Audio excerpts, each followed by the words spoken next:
No sabemos si fue una discusión, pero entendemos que no salió con vida de esa casa. A mi mamá la manipuló, nos hizo creer que era una buena persona. Desde el principio sabíamos que algo había pasado y que él tenía la culpa. Me acostumbré a ver la cara de mi hija en los postes, en las vidrieras de los negocios y hasta en los tachos de basura.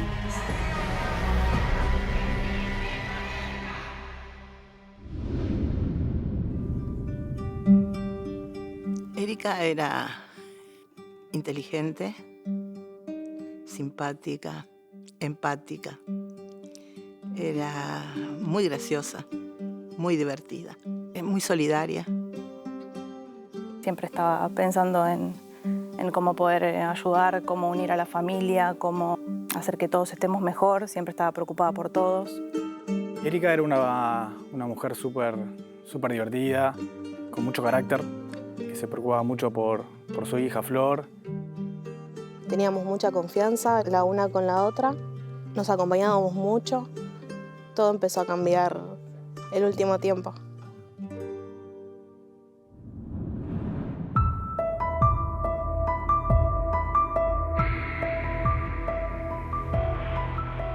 Erika era muy inocente, muy buena, muy empática, tiene un corazón enorme, muy buena amiga, muy buena hermana. Compartimos todo, la niñez, la infancia, fuimos al mismo colegio, la adolescencia, las salidas, prácticamente toda mi vida con ella. Conoció a Daniel a fines del año 2009 en un programa de televisión. Daniel era una persona, era callado, era muy callado, la acompañaba siempre a Erika en las reuniones familiares. A veces cuando Erika salía con las amigas, como estaban lejos, Daniel venía a Villa de Lina, Erika salía con las amigas y Daniel la esperaba en la casa de mi mamá. Y la verdad que era muy caballero, siempre nos reíamos con mis hermanas que quizá Erika se levantaba y le acercaba la silla, cosas, detalles que quizás hoy no lo tiene nadie. Al principio sí, ella cuando me contó que estaba saliendo con alguien que era mayor, siempre confiaba en mí. En relaciones anteriores nos llevábamos súper bien con los novios y en este caso es como que fue un poco más reservada.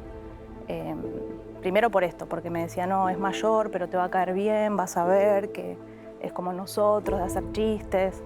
Hasta que pasó y hasta que se fue, nosotros no sospechamos casi nada. Después sí, una vez que el hecho sucedió, empezamos a encontrar detallecitos que quizás no tuvimos en cuenta. La relación de mi mamá con Daniel, la verdad que como yo era muy chica, mi mamá nunca fue de dejarme ver sus problemas. Empezó a notar en el principio de la relación que le había hackeado, se había hecho pasar por un compañero de trabajo, entonces empezó a detectar que era celoso no normal, digamos. Después nos fuimos enterando posterior a eso que había otras cosas mucho más graves que lo contaba más en su entorno laboral, con sus compañeras de trabajo y algunas cosas que a nosotros no nos decía. Calculo que porque ya se había ido a vivir con él y, no sé, algunas cosas se reservaba. Como que él la idolatraba mucho, estaba en esa etapa del principio donde la conquista es excesiva y extrema y raro. O sea, típico de un psicópata.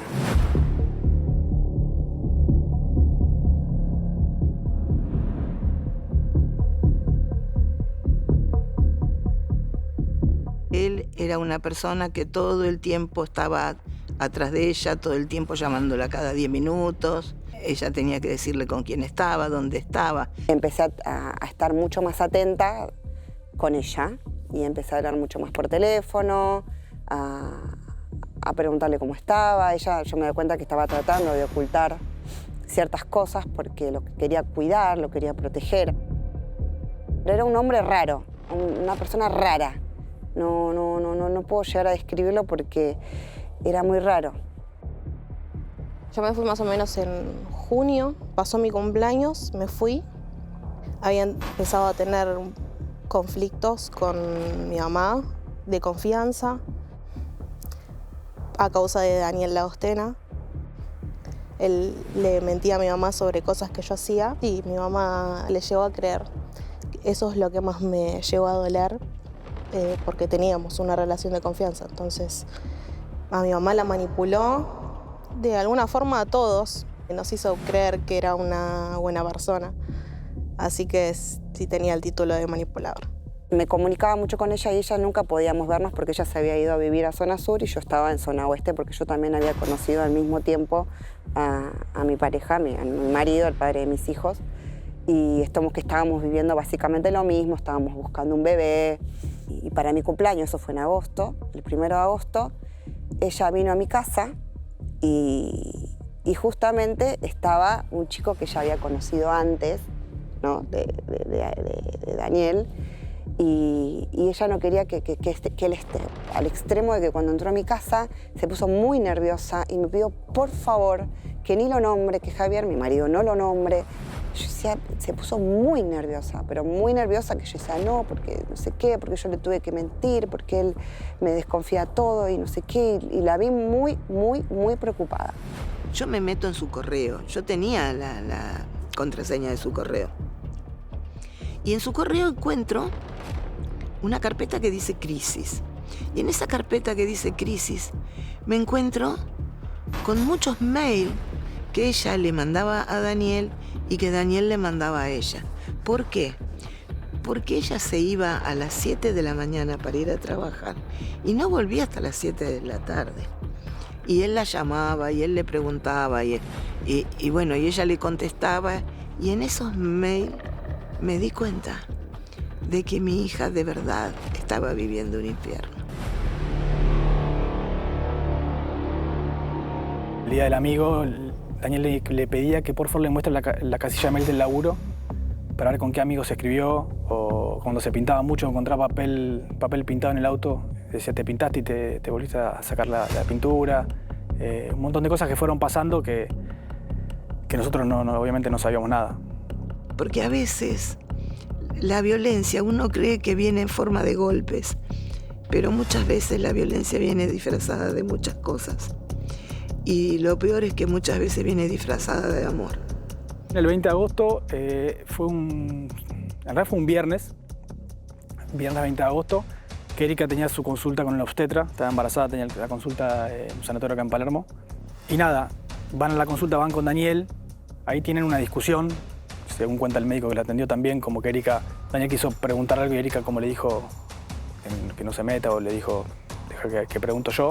Había estado en mi casa 2 días antes y no la anoté bien. Y le pregunté, Eri, ¿cómo estás? Y me dijo, bien, mamá, pero mañana te cuento. Y ese bien, pero el pero, después del bien, después me di cuenta. El pero invalida, ¿no? El bien. Y el mañana nunca llegó. El sábado la esperábamos a almorzar. También había hablado con las amigas de ella, que también son de la zona, para la tarde juntarse con ellas, así aprovechaba que venía para acá. Y bueno, empezamos a llamarla, la empezó a llamar mi mamá para preguntarle algo temprano a la mañana y bueno, nunca respondía. Vimos que eran las 12:30 del mediodía, de 1:30. Nosotros teníamos todo preparado para comer, nunca llegamos a comer. Era muy raro que ella se venga de Lanús en colectivo, porque era medio miedosa, no sé, no me la imaginaba en esa situación, entonces ya desde ahí yo ya algo intuí, algo me dijo que no, que algo había pasado. Lo llamaba a Daniel, no respondía, llamaba al teléfono fijo, no respondía. Esperaba yo media hora y volvía a insistir y en los 3 teléfonos y no. Y así sucesivamente hasta las 3 de la tarde que me atiende Daniel. Y le digo, Daniel, ¿qué pasa? Le digo, ¿qué pasó que no iban a venir a comer ustedes acá? Y me dice, no, pero tuvimos una discusión y se fue. Le digo, ¿se fue a dónde? A tu casa, me dice. Le digo, ¿pero a qué hora? Y como a las 12. Digo, Daniel, ¿te das cuenta que son las 3 de la tarde y ella no llegó? Y me dijo, bueno, se habrá perdido. Cuando me dijo así, yo supe que a mi hija le había pasado algo.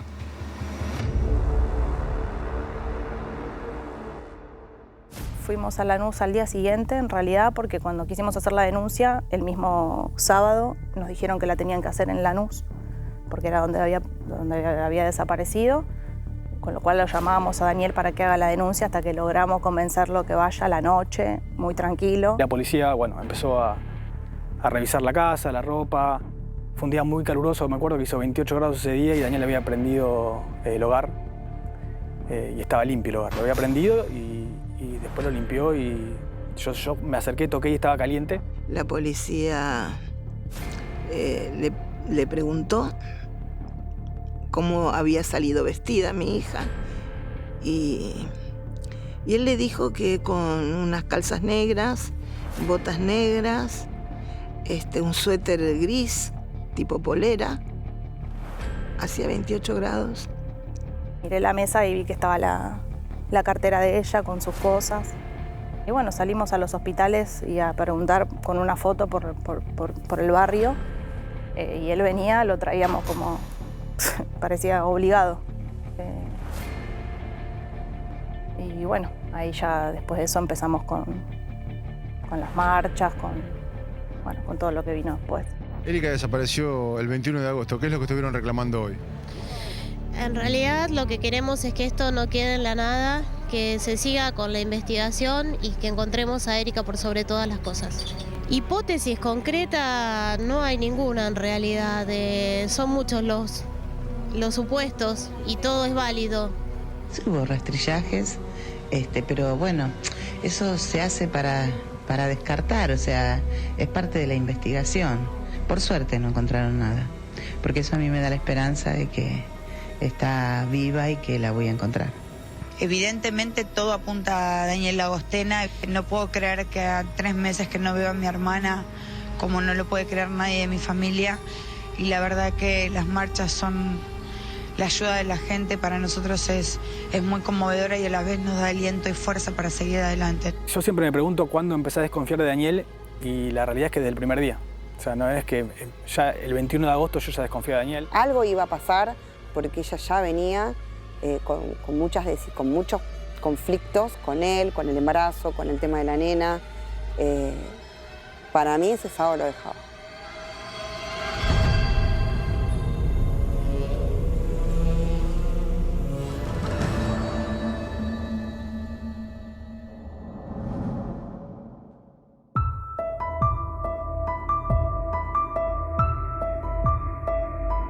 ¿Recuerdan a Erika Soriano, la joven madre que estaba embarazada, que lo último se sabe que hizo fue a una consulta médica? Seguramente salió contenta porque iba bien su embarazo y desde el día siguiente está desaparecida. La familia hace la denuncia en la seccional de Lanús que Erika Soriano no se había presentado a almorzar con la familia como tenía acordado. Y a partir de ese momento se empezó a intentar de reconstruir los que fueron los últimos momentos con vida, o por lo menos los últimos momentos que podíamos referenciar con actos concretos. Nos llega el pedido de colaboración donde empezamos a investigar utilizando y activando los protocolos de paradero. Continúan los operativos de búsqueda de Erika Soriano, la mujer embarazada de 2 meses que desapareció hace ya 10 días cuando salía de su casa de Lanús rumbo a la casa de su madre en Villa Adelina. Esta mañana hubo rastrillajes en la zona del Riachuelo. Laburábamos junto a la Brigada de Investigaciones, a la par, te diría. La casa de mi mamá era una brigada. Había policías que ya dormían en casa, encubiertas, entraba mucha gente y salía mucha gente, computadoras por todos lados, o sea, los primeros 6 meses fue tremendo, o sea, dormíamos todos en mi mamá, todos los días esperábamos noticias porque se hablaron muchas cosas, ¿no? Obviamente que a todo esto a Erika la buscábamos viva hasta ese momento. ¿Qué pasa? ¿Qué hay en la investigación? ¿Qué se sabe? ¿Qué no se sabe? Discúlpame. 4 meses, ¿por qué tanto silencio, Daniel? Poderosamente me llamó la atención cuando entrevistamos a Daniel Llagostena. Su actitud siempre fue molesta, muy frío, muy parco, muy calculador. Yo me acuerdo que había como muchas contradicciones cuando alguno le decía una cosa, otro otra. No, se fue solo con el celular, no, forcejeamos un poco porque estaba muy nerviosa por el embarazo y peleamos con la cartera y se llevó solo el celular y un monedero. Así fue todo con él, o sea, era todo nada claro, nada, nunca tuvo la mínima intención de buscarla, así que ya desde el principio sabíamos que algo había pasado y que él tenía la culpa. Tengo la esperanza de que esté bien y ojalá sea algo voluntario y tal vez si es involuntario sea algo que se termine. ¿Por qué bien peleado, Daniel? No fue ni una discusión sobre que estuviera en juego ni el embarazo, ni la continuidad de la pareja, ni nada por el estilo. ¿Qué significaba ella para vos? Y el amor de mi vida, mi socia para la familia, la mamá de mi futuro nene, mucho. La familia de Erika Soriano, la mujer embarazada desaparecida el 21 de agosto, presentó un pedido ante el fiscal de la causa para que se investigue a la última pareja de la joven, Daniel Lagostena. En ese marco, el fiscal solicitó un procedimiento en la casa de los padres de Lagostena. Nosotros y la familia lo que queremos es encontrar a Erika viva. Por eso no se descarta ninguna posibilidad donde pueda llegar a estar. Por eso se piden allanamientos y se dan allanamientos con criterio en todos lados donde puede haber alguna pista o algo para poder encontrar a Erika. 46 días después el fiscal Loureiro decide allanar la casa de los padres.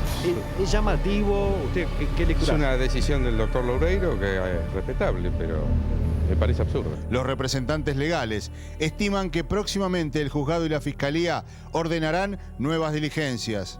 Yo creo que al año ya, en la marcha del año, cuando se cumplió un año, ya yo te hablo por mí, yo creo que ya sabíamos que Erika no estaba con vida, ya lo imaginábamos, ya teníamos alguna información y datos que se fueron encontrando en la causa que nos daba a entender que Daniel tenía que ver con la muerte de Erika, que Erika no salió nunca de la casa con vida ese 20 de agosto.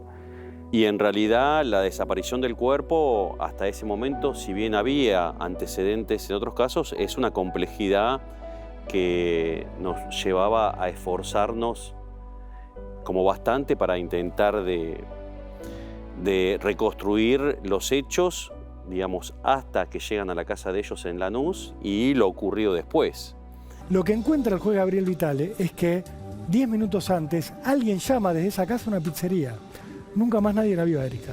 Erika desapareció. Entonces, esta situación nos imponía utilizar todos los medios que teníamos a nuestro alcance, como puede ser, obviamente, la declaración del ginecólogo, la declaración de la amiga, que se mensajeó con ella en el camino desde Capital Federal hasta su casa de Lanús. El último contacto que se tiene con vida de ella. El día que ella va al obstetra de control, yo la llamo porque estaba preocupada por su embarazo, preocupada por ella. Y bueno, y cuando estaban volviendo, le pregunté si ella era la que manejaba y me dijo que no, que estaba manejando él. Entonces le empecé a preguntar cómo estaba con el tema del embarazo.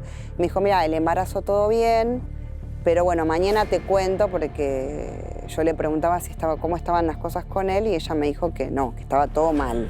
No sabemos si fue una discusión o la excesiva vulnerabilidad que expresaba Lagostena en relación a sus celos, o no sabemos qué, pero entendemos que no salió con vida de esa casa. Una sola visión en cámara que fue en el Mater Dei y que después nunca más la pudimos visualizar a pesar de haber hecho una recopilación de datos. Yo creo que las cuestiones indiciarias que conjugaron en ese momento llevaron a que Daniel Lagostena fuera un sospechoso. A medida que iba investigando, se iban concatenando o surgiendo algunas cositas, se le preguntaba a él para ver si era así, si era la convivencia permanente, si ella se movilizaba de una manera u otra, o cómo fue que se enojó, se fue.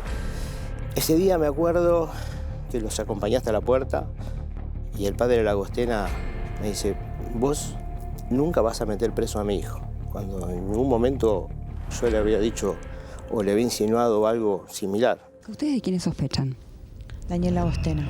Primero por la actitud que tuvo siempre, por las contradicciones que tuvo, por no haberse acercado jamás, no haber estado en ninguna marcha, no haber ido a ningún hospital con nosotros, no haberse preocupado nunca por la búsqueda de mi hermana y de su hijo, que en definitiva mi hermana llevaba en su vientre. Y todavía no se conoce qué fue lo que pasó con Erika Soriano. El principal sospechoso de su desaparición sigue siendo su novio, Daniel Lagostena. Lagostena está detenido por el caso desde el pasado 30 de mayo, a pedido del fiscal Loureiro y por orden del juez Vitale.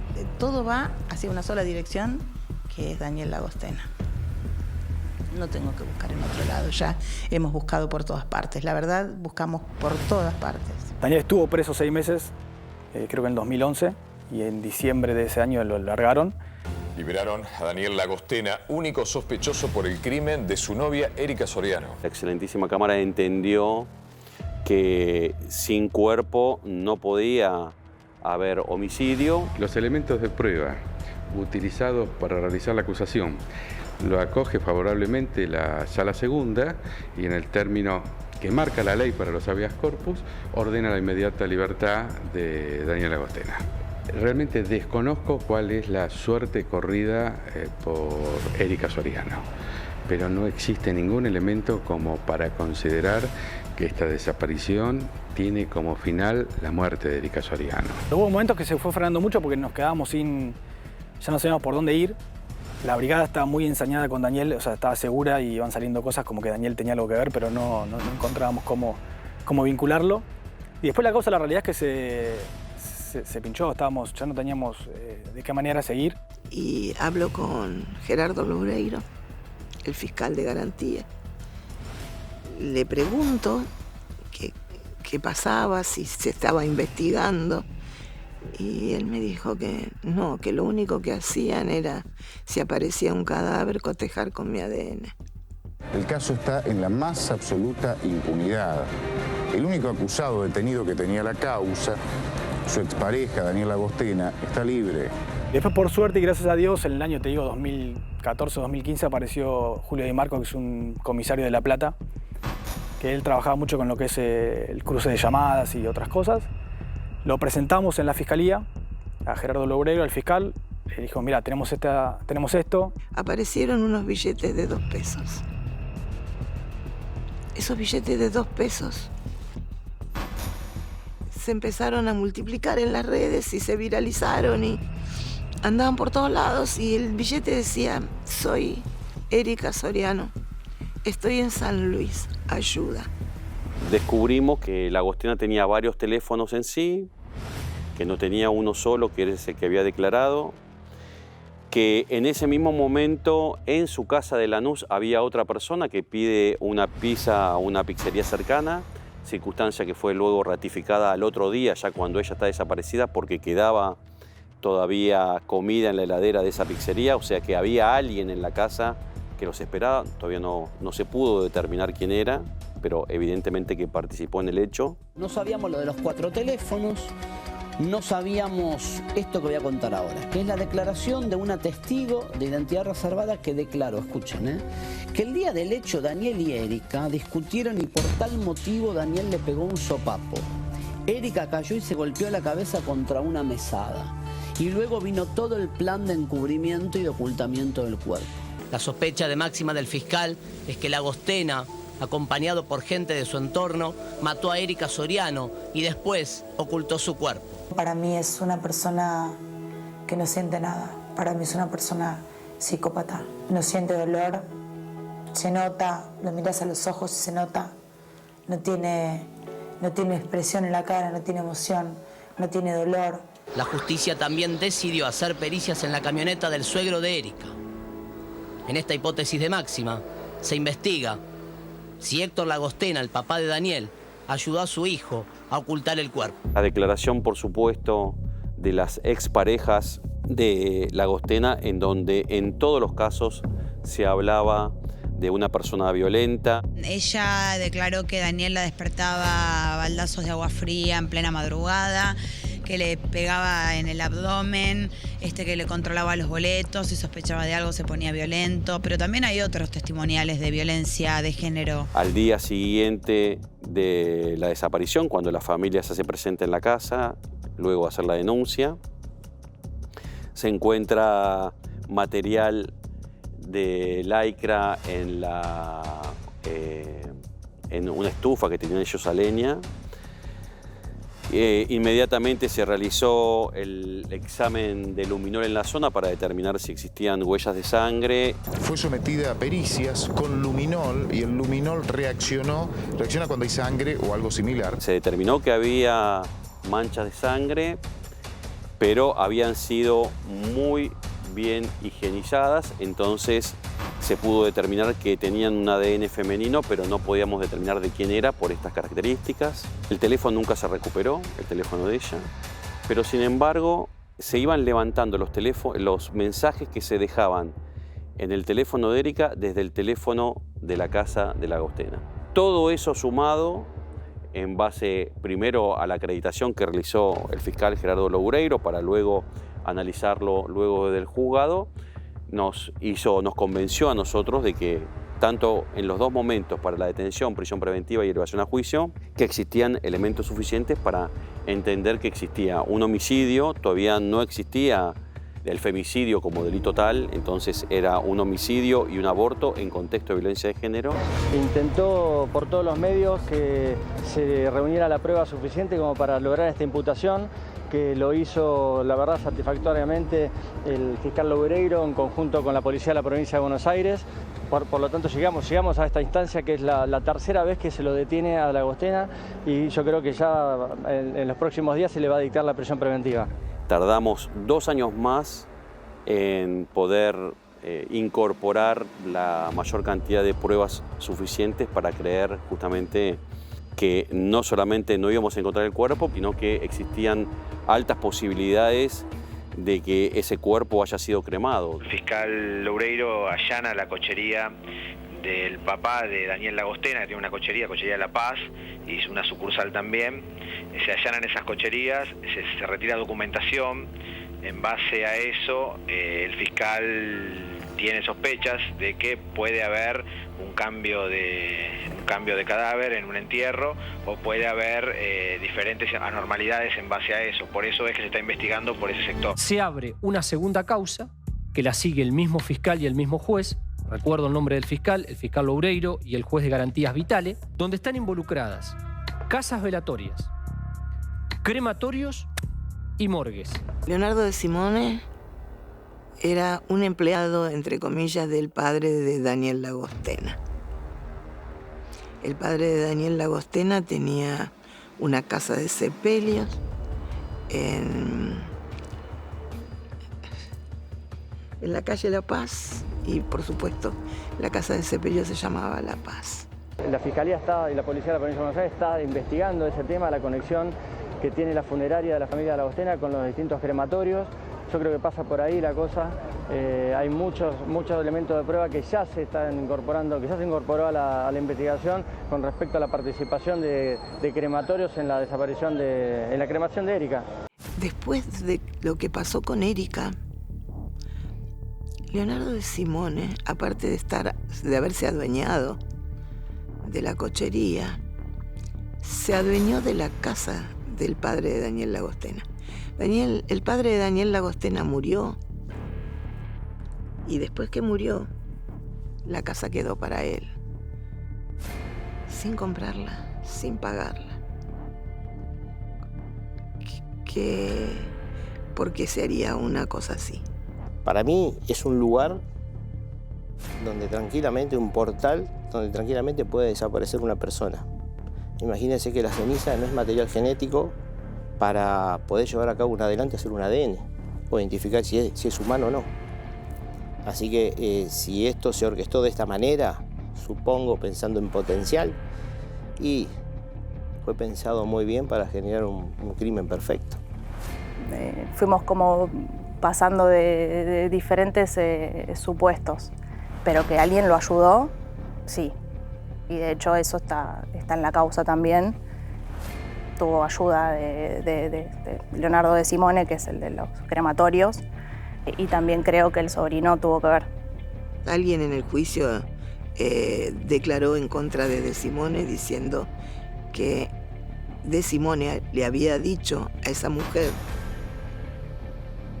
le dijo que él sabía cómo había muerto Erika y que se había caído porque Daniel le pegó una trompada y ella se cayó sobre una mesita ratona que había ahí y se golpeó la cabeza y murió en el momento.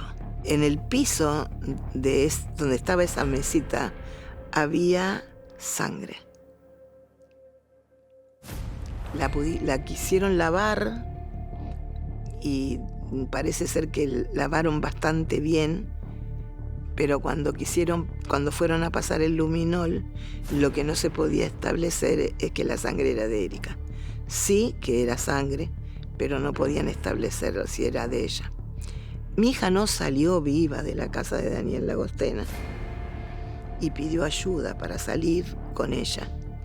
Ahora, él en su casa tenía una entrada de auto y los parabrisas de él, el parabrisas y las ventanillas estaban polarizadas, entonces adentro no se veía. El tema es que bien pudo sacar a mi hija en el auto de noche y llevarla a otro lugar, al cementerio donde fuera, o al crematorio, a donde fuera. Lo pudo haber hecho perfectamente. Lo que sí es sugestivo es que, siendo que mi hija usaba el auto de Daniel y además ella lo manejaba, que no hubiera ni un pelo de mi hija en ese auto, después de todo lo que pasó, él había hecho limpiar el auto. ¿Por qué? Y en el juicio aparece gente como ser ex parejas de Daniel Lagostena, donde hablan de su conducta, de que la golpeaba. Tenemos todas las pruebas que son contundentes y direccionadas a un solo resultado, que es la condena de Lagostena. Nos llevó 8 años conseguir que él estuviera preso. 8 años. En esos 8 años pasaron tantas cosas. Tantas cosas, desde ir con la policía a hacer un pozo en un lado porque alguien dijo que estaba enterrada ahí, desde ir al lago y ver cómo los buzos se metían en el lago para ver si encontraban a mi hija en una bolsa o algo ahí adentro. La carátula es homicidio simple con aborto en contexto de violencia familiar. No existía el femicidio jurídicamente en ese momento. El juez dice, bueno, uniendo esto, más esto, más esto, más esto, llego a concluir que hubo un femicidio y que el cuerpo de la víctima no aparece. La pregunta que nos hacemos primero es si se puede condenar a alguien por femicidio sin hallar el cuerpo de una víctima. La respuesta es, hay condenas en ese sentido. El caso Erika Soriano, Daniel Lagostena, detenido, acusado de haber asesinado y hecho desaparecer su cuerpo, irá a juicio oral. Lo acaba de resolver el juez de garantías de Lomas de Zamora, Gabriel Vitale. Comenzó el debate, comienza toda una guerra judicial para establecer primero la acusación y para saber, si es posible, dónde está el cuerpo de Erika Soriano. No es una causa fácil, es muy, muy compleja, pero tiene la particularidad que el juez de garantías, el doctor Vitale, debe ser el primero que empezó a aplicar la figura, fue el primero que aplicó la figura del femicidio y que desde su lugar como juez ha hecho un trabajo impecable. Daniel Lagostena fue condenado por el crimen de su pareja, Erika Soriano. Si bien el cuerpo de la mujer nunca fue hallado, para el Tribunal Oral en lo Criminal número 9 de Lomas de Zamora, No hay dudas de que él la mató. Personales que obran en la causa a la pena de 22 años de prisión, accesorias legales y costas por resultar autor penalmente responsable de los delitos de homicidio en concurso ideal con aborto. Estoy totalmente agradecida de haber llegado a esta instancia que en otros años anteriores hubiera sido impensado. El juicio había comenzado el 4 de junio y pasaron más de 40 testigos. Yo no la maté, ella se fue, insistió Lagostena en sus últimas palabras. Lagostena fue acusado de homicidio simple en concurso ideal con aborto en contexto de violencia de género. Y cuando se fue, con Daniel Lagostena me dijo, esta es la última vez, mamá.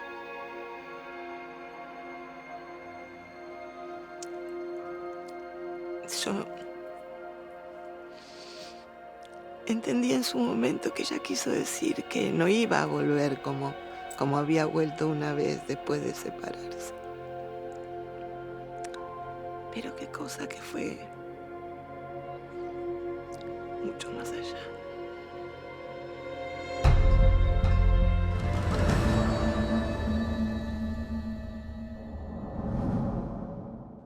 El gran tema de este caso es que durante muchos años se siguió la línea de Erika se fue. Hay dos cuestiones, digamos. Una es que no pudimos determinar quién era la persona que estuvo en la casa, es cierto, pero también es que nosotros cuando participamos en una investigación con, en este caso, el particular damnificado y el fiscal que iban requiriendo determinados elementos de prueba, uno tiene que tomar decisiones que involucran a la causa. O me concentro en el autor y en el hecho, porque recuerden que se había limitado la primera libertad de Lagostena. Fue un golpe duro en términos procesales porque justamente se estableció de que sin cuerpo no había delito. Entonces, nosotros no solamente investigábamos en base al requerimiento fiscal y del particular damnificado con respecto a si el autor era Lagostena, sino que tendríamos la obligación de demostrar ante nuestro superior de que había un delito, de que era homicidio y que era aborto y que aparte el autor del hecho contaba con esta posibilidad de desaparición por todo este contexto que tenía. El juez dice, había una persona en la casa, nadie mágicamente activa un teléfono fijo. Otro dato, como olvidaba, que refuerza el juez, dice, mientras Erika empezó a estar buscada o desaparecida, alguien levantaba los mensajes de su casilla del celular. Y los mensajes se levantaban o del propio celular de ella o del teléfono fijo de la casa de Lagostena.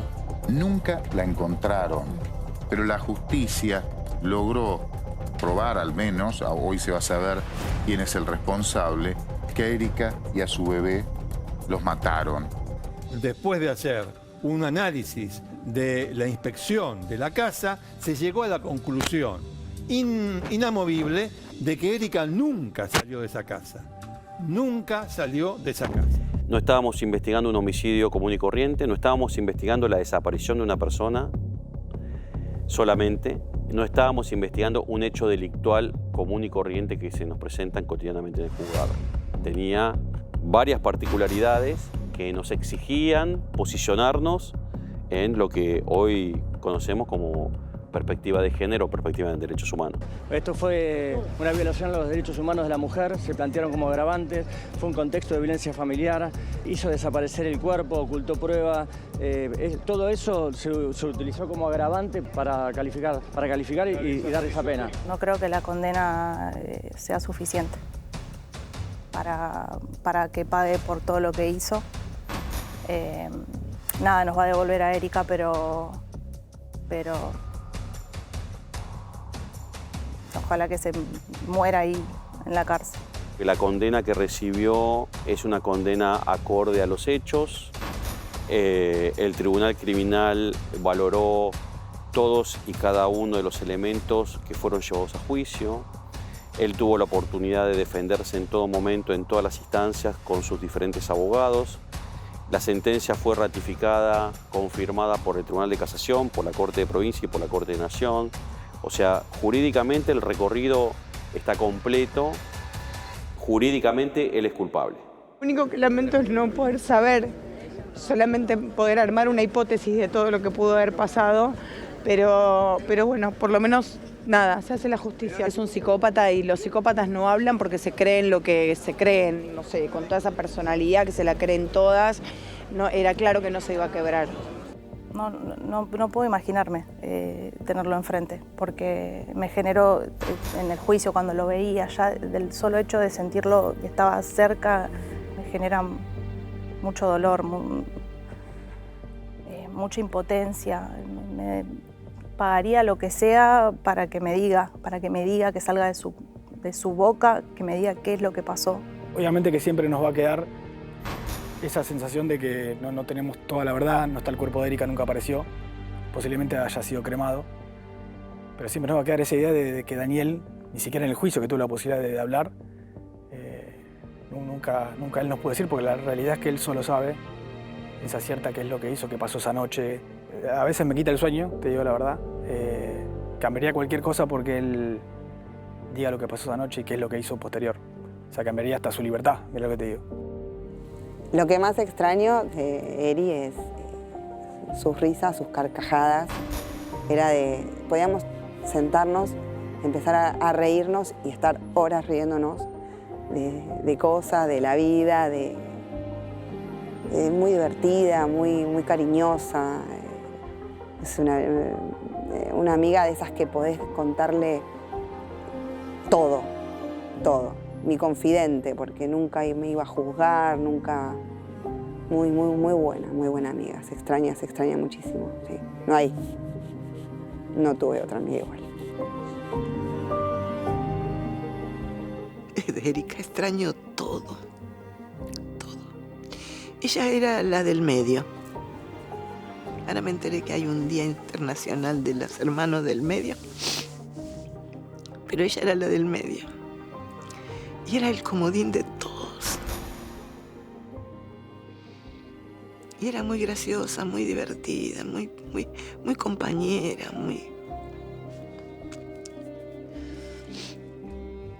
con todos sus hermanos, con los más chicos, con los más grandes.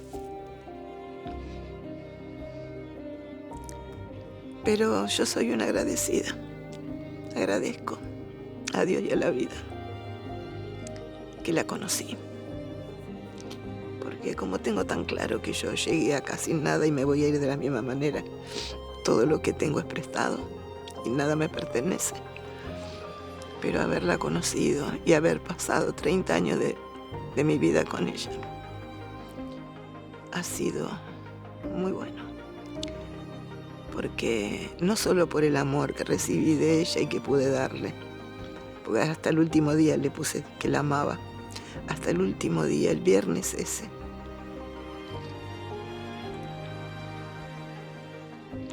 Sino que además ha sido una maestra para mí.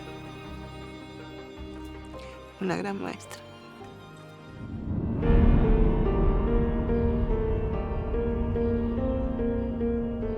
Yo como que la tengo presente día a día.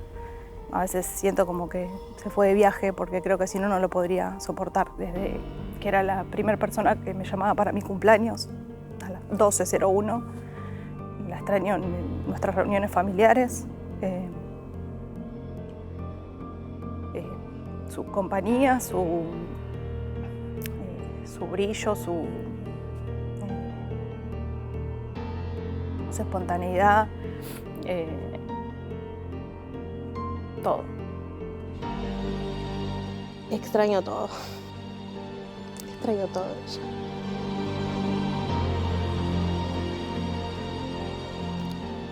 Yo era muy chiquita y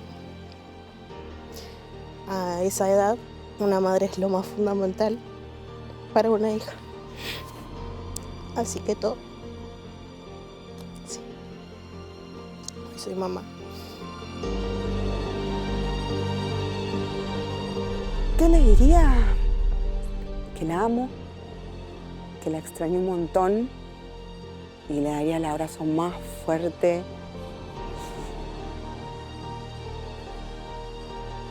Y más hermoso.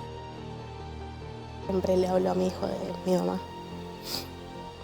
Tiene fotos, ve fotos, le hago ver fotos, videos y le cuento un montón de ella.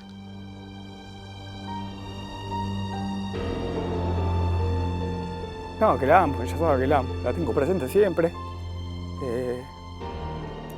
Nada, hicimos todo lo que pudimos, llegamos por lo menos a la verdad, a detenerlo a él. Así que nada, que estamos con ella, que la extrañamos un montón. Nada, ella sabe. Le dije todo, y lo que no se lo digo todos los días, porque me despierto a la mañana y la saludo, y me acuesto y la saludo, así que esté donde esté, que esté bien. Le diría que espero que esté orgullosa de lo que soy hoy.